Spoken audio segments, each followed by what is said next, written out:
Well, student, this is S.K. Chaudhary.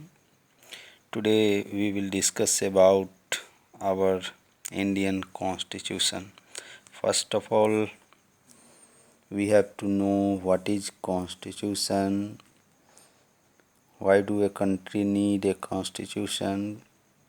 Constitution का मतलब संविधान होता है और कॉन्स्टिट्यूशन की डिफिनेशन की बात करें तो constitution is a set of rules and regulation through which a country govern. Constitution नियम कानून का संग्रह है जिसके आधार पे किसी पार्टिकुलर कंट्री पे शासन किया जाता है। अब हम भारत के कॉन्स्टिट्यूशन के बारे में थोड़ा सा डिटेल जानेंगे कि सबसे पहले ये है कि भारत का जो संविधान लिखा गया, इंडिया का जो कॉन्स्टिट्यूशन लिखा गया, तो इंडिया का कॉन्स्टिट्यूशन को लिखने में सबसे अहम जो रोल है वो कैबिनेट मिशन का है। तो भारत का संविधान कैबिनेट मिशन के रिकमेंडेशन से ही लिखा गया था। तो संविधान लिखने के लिए, कॉन्स्टिट्यूशन लिखने के लिए सबसे पहले कॉन्स्टिट्यूएंट असेंबली का फॉर्मेशन किया गया। कॉन्स्टिट्यूएंट असेंबली का फॉर्मेशन 9 दिसंबर 1946 को किया गया। इस कॉन्स्टिट्यूएंट असेंबली के टेम्पोररी चेयरमैन सच्चिदानंद सिंह को बनाया गया। फिर 11 दिसंबर 1946 को इसके permanent chairman doctor Rajendra Prasad को बना दिया गया।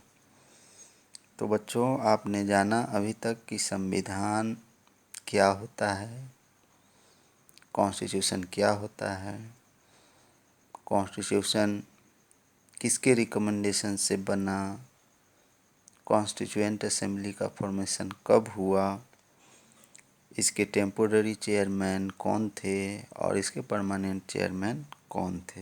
अब थोड़ी सी जानकारी आगे की लेते हैं। तो यदि क्वेश्चन पूछा जाता है कि कॉन्स्टिट्यूएंट असेंबली की फर्स्ट मीटिंग कब हुई, तो कॉन्स्टिट्यूएंट असेंबली की फर्स्ट मीटिंग 9 दिसंबर 1946 को हुई। नेक्स्ट क्वेश्चन यदि पूछा जाता है कि कॉन्स्टिट्यूएंट असेंबली के टेम्पोररी चेयरमैन कौन थे, तो डॉक्टर सच्चिदानंद सिन्हा थे। इसी तरह से संविधान बनाने में अलग अलग समिति, कमेटी बना था। इस कमेटी में एक जो इम्पोर्टेंट कमेटी थी जिसको ड्राफ्टिंग कमेटी कहते हैं, उस ड्राफ्टिंग कमेटी के चेयरपर्सन डॉक्टर भीमराव अंबेडकर थे। इसके बाद नेक्स्ट बात करते हैं कि हमारे इंडियन कॉन्स्टिट्यूशन को अंतिम रूप से कब एक्सेप्ट कर लिया गया, कब इसे अडॉप्ट कर लिया गया। तो पार्शियली 26 नवंबर 1949 को हमारे कॉन्स्टिट्यूशन को अडॉप्ट कर लिया गया, जबकि कम्प्लीटली इसे 26 जनवरी 1950 को पूरे देश में इसे इम्प्लीमेंट किया गया। ठीक है।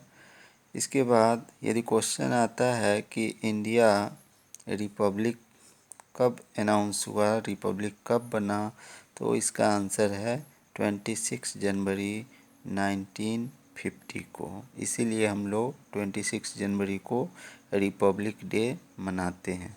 और इसी तरह से यदि पूछा जाए कि when do we celebrate constitution day, तो the answer of this question is 26 November. Next question है कि जब हमारा कॉन्स्टिट्यूशन बना था उस समय हमारे कॉन्स्टिट्यूशन के अंदर में टोटल जो शेड्यूल थे, शेड्यूल जिसे हिंदी में अनुसूची कहते हैं, ये टोटल शेड्यूल 8 थे। टोटल पार्ट्स 22 थे और टोटल आर्टिकल्स 395 थे। तो इन चीज़ों को आप गौर से सुनिए और अपने अपने कॉपी में नोट्स बनाते चलिएगा ताकि आगे किसी तरह की कन्फ्यूजन ना हो। हमारे कॉन्स्टिट्यूशन ने हमें फंडामेंटल राइट दिया है, तो फंडामेंटल राइट की संख्या कितनी है? तो जब हमारा संविधान बना था उस समय हमारे कॉन्स्टिट्यूशन में 7 फंडामेंटल राइट्स यहाँ की जनता को मिली थी। उसमें से एक राइट आज के डेट में नहीं है, मतलब आज जो है टोटल फंडामेंटल राइट्स की संख्या 6 है। तो जो 7 फंडामेंटल राइट था उसमें से एक फंडामेंटल राइट जिसे राइट टू प्रॉपर्टी कहते हैं वो आज के डेट में केवल लीगल राइट रह गया है। और क्वेश्चन पूछा जाता है कि किस अमेंडमेंट के तहत राइट टू प्रॉपर्टी को फंडामेंटल राइट से हटा करके इसे केवल लीगल राइट कर दिया गया। तो इसका आंसर है 44th अमेंडमेंट। इसके बाद एक बहुत ही इम्पोर्टेंट क्वेश्चन है कि फंडामेंटल राइट का प्रोटेक्टर मतलब रक्षक कौन होता है? तो इसका आंसर है supreme court and high court. हमारे पास जो फंडामेंटल राइट हमारे कॉन्स्टिट्यूशन ने दिया है इसका जो प्रोटेक्शन करता है वो हमारा सुप्रीम कोर्ट और हाई कोर्ट करता है। तो बच्चों ये थे कुछ हमारे कॉन्स्टिट्यूशन की बेसिक बातें।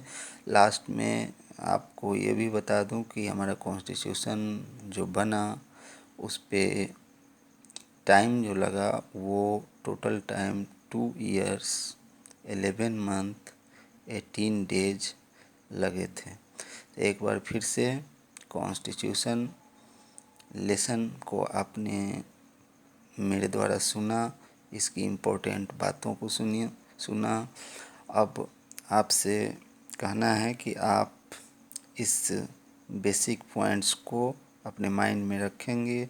किसी तरह की कोई क्वेरी हो, क्वेश्चन हो तो आप कमेंट करेंगे और आगे भी इस पे बेस्ड बहुत सारे वीडियोज आपको दिए जाएंगे जिससे कि आपका नॉलेज इनरिच हो सके।